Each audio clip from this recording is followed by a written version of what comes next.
दोस्तों आपको याद होगा मैंने आपको बताया था विद्युत जामवाल ने एक इंटरव्यू में एक बड़ा एक्सपोजे किया था। उन्होंने बताया था कि कैसे कुछ पेड क्रिटिक्स, किसी का नाम तो नहीं लिया था, जनरली बोला था कि कुछ क्रिटिक्स पैसे मांगते हैं सामने से फिल्म को अच्छा रिव्यू देने के लिए। अगर आप उन्हें पैसे ना दें तो वो आपकी फिल्म के बारे में उल्टा सीधा बोलते हैं या फिर आपको ही कहते हैं कि आपका मानसिक संतुलन खराब है और या फिर आपकी फिल्म के बारे में चर्चा ही नहीं करते। एक बड़ी बात कही थी विद्युत जामवाल ने उस इंटरव्यू में। साथ ही मैंने आपको बताया था कि आप इनकी बातों से रिलेट कर पाएंगे कि क्या कुछ रहा होगा सुशांत सिंह राजपूत के साथ। और आज मैं आपको उसका एक अगला पार्ट बताने जा रहा हूं जिसमें मैं आपको बताऊंगा कि विद्युत जामवाल को एग्जैक्टली किसने टारगेट किया, कौन है वो क्रिटिक, किसने मांगी विद्युत जामवाल से रिश्वत। विद्युत जामवाल ने उसका स्क्रीनशॉट शेयर किया, अपने सोशल मीडिया हैंडल पर एक बड़ा आरोप लगाया उस पेड क्रिटिक पर जिसने बकायदा रिश्वत मांगी। और ना सिर्फ ये रिश्वत मांग रहा है, यहां ध्यान देने वाली बात है, ना सिर्फ ये रिश्वत मांग रहा है बल्कि इसने पहले कुछ पोस्ट किए। ये पोस्ट अगर आप ध्यान से सुनेंगे पढ़ेंगे आपको पता लगेगा ये सिर्फ एक पोस्ट नहीं बल्कि एक तरह के ब्लाइंड आर्टिकल हैं। कुछ इसी तरह के ब्लाइंड आर्टिकल आपको याद होगा बिल्कुल अच्छे से, हमें बाद में पता चला था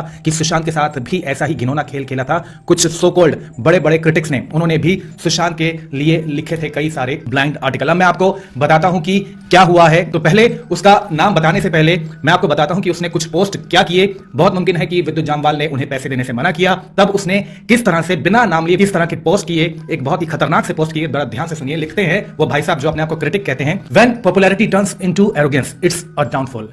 यानी कि जब लोकप्रियता एरोगेंस में बदल जाती है तो इसका मतलब होता है कि आपका पतन हो रहा है। ये इन्होंने विद्युत के लिए लिखा बिना नाम लिए। आगे लिखा, डिस्पाइट नेपोटिज्म टैग्स खानदानी स्टार्स ऑफन एग्जिबिट ह्यूमिलिटी। अब इनका प्रेम दिख रहा है, इनके लिए जो नेपो किड्स हैं उनके लिए प्रेम दिख रहा है। उनके लिए कहते हैं कि भले ही उनके लिए नेपोटिज्म का टैग लगा होता है, जो खानदानी स्टार्स होते हैं, लेकिन वो बहुत दूसरों के प्रति बड़ा अच्छा व्यवहार करते हैं। Today encountered and so called outsider whose rudeness was appalling। आज मैंने एक सो कॉल्ड आउटसाइडर के साथ सामना किया जिसकी रूडनेस देखते ही बनती है और खतरनाक सी है। बड़ी बात यह है कि उसके साथ, उस आउटसाइडर के साथ कोई बड़ा सितारा हो या फिल्म मेकर हो उसके साथ काम नहीं करता। ये इनका पहला पोस्ट। जब इन्होंने पोस्ट किया इसके बाद लोगों ने गेस करना शुरू किया कि आप किसकी बात कर रहे हैं। फिर उन्होंने एक और पोस्ट किया, ध्यान से सुनिए। अब देखिए तंज कसते हुए बड़ी खतरनाक सी बातें कहते हैं कि मैं ये क्लैरिफाई करना चाहता हूं कि ये किसी सुपरस्टार के बारे में नहीं कह रहा या फिर किसी करंट जनरेशन के बारे में नहीं कह रहा। This post is for someone else who is not a star but think himself as Bruce Lee, Jackie chain.